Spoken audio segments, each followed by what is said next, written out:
कि ये इनकी भूल है, ये इन्हें अकाउंट बंद नहीं करना चाहिए। पहले तो ये जो पिटीशन है वो सीजीआई को सुननी नहीं चाहिए। पूछो क्यों?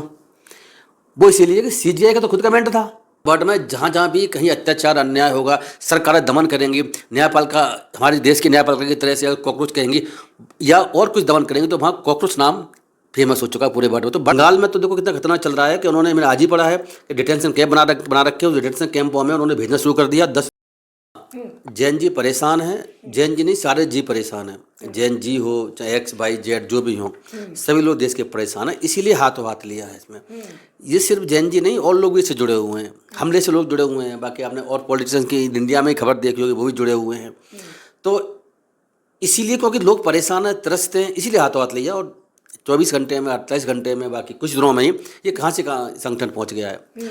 तो देखो, ये जो देश में भारतीय जनता पार्टी की सरकार जहाँ जहाँ पर है, केंद्र सहित राज्यों में जहाँ जहाँ पर है, वहाँ लोगों के अधिकारों का दमन बहुत बड़े पैमाने पर चल रहा है। चाहे वुमेन्स हों, चाहे SC ST के लोग हों, चाहे मुस्लिम हों। मुस्लिमों का तो पूछे ही मत ही। मुस्लिमों को तो उन्होंने 2वें दर्जे का नागरिक बना दिया है और अब उनके सारे संवैधानिक अधिकार और कानूनी अधिकार करीब करीब मेरे हिसाब से खत्म है। वो बस जिंदगी जी रहे हैं ऐसी कीड़े मकोड़े की तरह से, मैं बता सकता हूँ। इससे ज़्यादा कुछ नहीं जी रहे, क्योंकि उनके सारे अधिकार खत्म कर दिए गए हैं, कानून बना के ख़त्म कर दिए गए हैं कि आप नमाज मत पढ़िए यहाँ पर, कि यहाँ पर जो आप CA आएंगे तो अब आपने देखा ना वहाँ पर क्या बंगाल में क्या चल रहा है। बंगाल में तो देखो कितना खतरनाक चल रहा है कि उन्होंने, मैंने आज ही पढ़ा है कि डिटेंशन कैंप बना रखे, उस डिटेंशन कैंपों में उन्होंने भेजना शुरू कर दिया। 6 बच्चों को और 4 शायद मेजर को। 2 डिटेंशन कैंप बनाए मुर्शिदाबाद में, एक जन मालदा किस शहर में, जो कि बांग्लादेश के बॉर्डर पे। वहाँ से अब उन लोगों को 30 दिन रखेंगे। 30 दिन के बाद उनको वहाँ से BSF को दे करके उनको भेज देंगे बांग्लादेश में। तो ये बहुत बड़े पैमाने मुहिम चलने वाली है। तो मुस्लिम जहाँ तक सवाल है कि एक्स अकाउंट क्लोज कर दिया है भारत सरकार ने इंटरनल सिक्योरिटी के थ्रेट के आड़ में, मतलब, तो उसके अगेंस्ट खुद इंद्र दीप के जो है पहुंच गए हैं हाई कोर्ट में, और दिल्ली हाई कोर्ट में शायद सुनवाई इसकी जल्दी होगी। देखो, हर एक का अकाउंट जो बीजेपी के अगेंस्ट कोई भी बोल रहा है, चाहे कोई पत्रकार है या कोई और है, उसके अकाउंट किसी न किसी बहाने ये सरकार बंद कर देती है। बहुत सारे अकाउंट बंद हो चुके हैं। तो दीप केस तो बहुत बड़ी इनको एक तरह से थ्रेट है, धमकी लगी कि हमारी पार्टी ख़त्म ना हो जाए या कम ना हो जाए, बहुत बड़ा मूवमेंट देश में ना बन जाए, नेपाल या बांग्लादेश या किसी और जैसी देश की स्थिति ना बन जाए। तो इस डर से मुझे लगता है कि उन्होंने तुरंत ही एक्स अकाउंट बंद किया है। लेकिन मैं पहले भी कह चुका हूँ और चैनल्स में मैं फिर भी कहता हूँ कि ये इनकी भूल है, ये इन्हें अकाउंट बंद नहीं करना चाहिए। और मैं देख रहा हूँ कि और भी पॉलिटिकल पार्टी के लोग इस बात को कह रहे हैं, और ऐसे भी आवाज़ आ रही है कि भारतीय जनता पार्टी के ही जो गठबंधन में और लोग पार्टी हैं वो भी इस बात को कह रहे हैं कि भाई इस तरह बंद नहीं करना चाहिए आगे। कहा गया आईबी की तरफ से कि भारत की संप्रभुता का खतरा था इस। देखिए, कोई खतरा संप्रभुता पर नहीं है। खतरा संप्रभुता पर कब था और किसने खतरा किया है? वो क्या, मोदी जी ने। मोदी ने इसीलिए किया है कि आपको पता होगा कि ट्रंप की बातों को के हिसाब से वो चल रहे हैं। आप यहाँ से तेल मत खरीद दीजिए, इंडिया से कह रहे हैं, आप बैन लगा रहे हैं अभी, क्या रूस से मत खरीद दीजिए, आप हमसे खरीदिए, वहाँ से खरीदिए। ये संप्रभुता का खतरा है। संप्रभुता मतलब समझते हैं ना, संविधान में सोवेरेन वर्ड का इस्तेमाल कर रखा है प्रेमबल में बारे में। तो संप्रभुता का मतलब ये है कि भारत जो है डिसीजन खुद ही अपना लेगा। भारत किसी और के कहने पर डिसीजन नहीं लेगा, भारत किसी और के दबाव में नहीं आएगा। सपोज अमेरिका हमसे कहे कि भाई तेल आप रूस से नहीं लेकर के आप तेल इससे लीजिए, तो वो है, और हम उससे लेना शुरू कर दें, तो ये संप्रभुता पर हमारा खतरा तब था।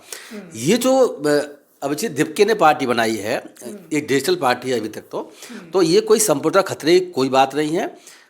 CGI ने जो बात कही थी हमारे देश के ने कि भाई कॉकरोच हैं यंगस्टर और जो बेरोजगार हैं या बाकी मीडिया वाले या RT एक्टिविस्ट, वो बात बिल्कुल गलत थी। तो लोगों को लगा कि ये तो बहुत गलत बात कह दी है बेरोजगारों के लिए। सरकार की उनकी ड्यूटी थी बेरोजगारी को ख़त्म करना, कम करना, लेकिन सरकार तो जॉब दे ही नहीं रही। तो इस स्थिति में अचानक की जो मूवमेंट बना है, ये कोई थ्रेट नहीं है, संप्रदाय को कोई खतरा नहीं है, हमारे देश की सिक्योरिटी में कोई खतरा नहीं है। मैं कहूँगा कि सरकार को उसको पॉजिटिव लेना चाहिए था, और जो ये मुद्दे उठा रही है उस मुद्दे को एड्रेस करना चाहिए था, मतलब उस पर विचार करना चाहिए था और अपने आप को, सरकार को इम्प्रूव करना चाहिए था। वो मुद्दे, कोई भी मुद्दा ऐसा नहीं है गलत मुद्दा हो। जो भी उन्होंने 5 पॉइंट मैनिफेस्टो बनाया हुआ है वो कोई गलत नहीं है, बिल्कुल ठीक है। जनता सब इसको देख रही है। अगर ऐसा नहीं होता, अगर ये थ्रेट वाली बात होती है, इंटर सिक्योरिटी या सॉवरेनिटी वाली बात होती, तो आप मुझे बताओ कि इतने लोग, इंडिया के लोग कैसे जुड़ जाते। और देखो समस्या क्या आ रही है कि भारतीय जनता पार्टी की जो सरकार है और उसमें किरण रिजिजू जो मिनिस्टर हैं, बाकी एक दो और मिनिस्टर हैं, वो प्रोपेगेंडा झूठ फैला रहे हैं। वो क्या फैला रहे हैं कि कि विदेशी ताकतें हैं, विदेशी भारत विरोधी लोग हैं। विदेशी ताकतें हैं और विदेशी लोग 94% जुड़े हुए हैं इसमें।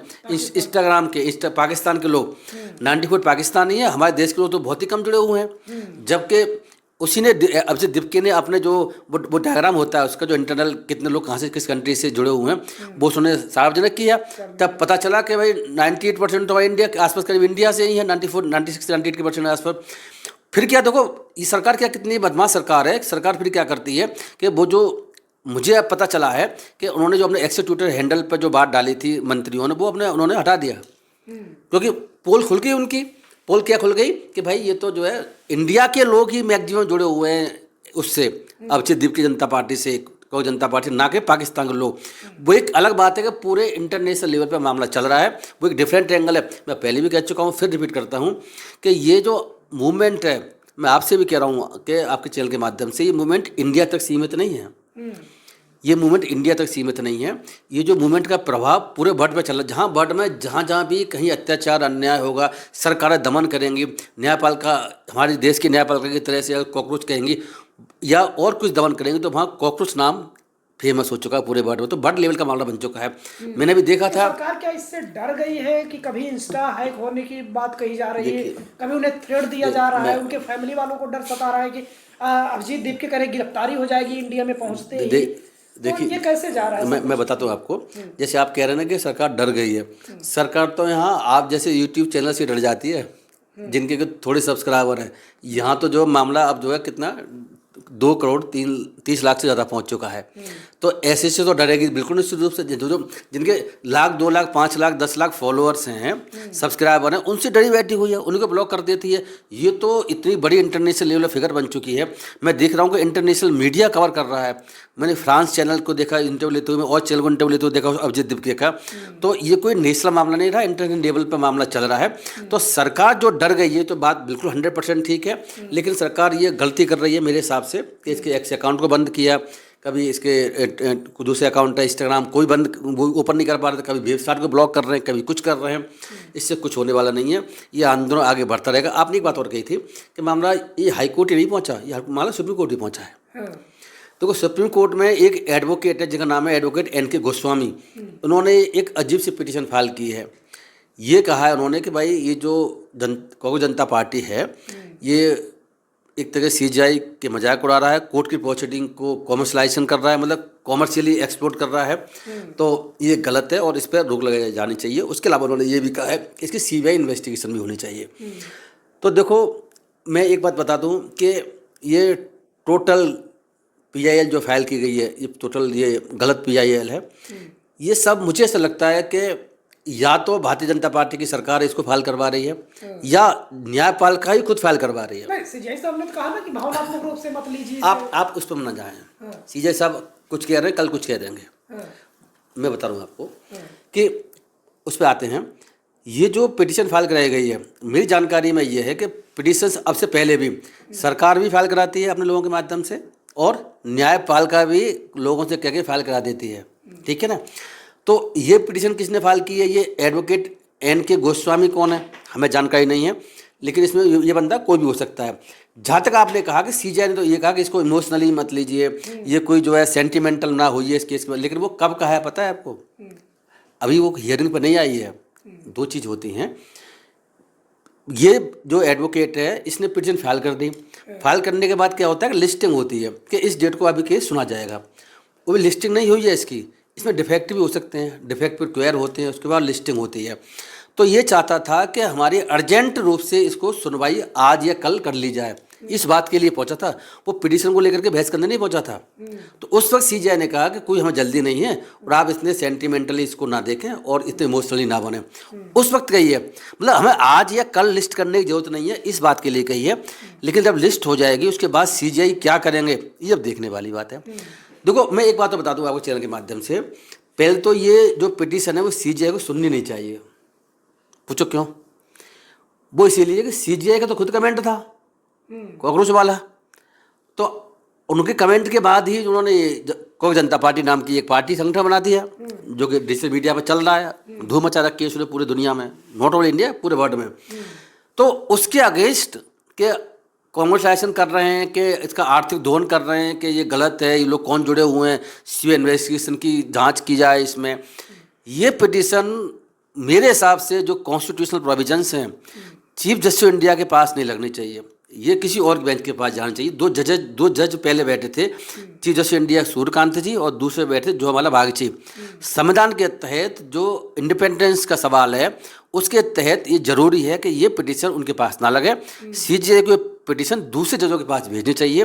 मैं इसीलिए कह रहा हूँ कि सुप्रीम कोर्ट के चीफ जस्टिस ऑफ इंडिया जो खुद कमेंट कर रहे हैं, उसके अगेंस्ट कोई पिटीशन आती है तो खुद नहीं डिसाइड कर सकते। लेकिन सर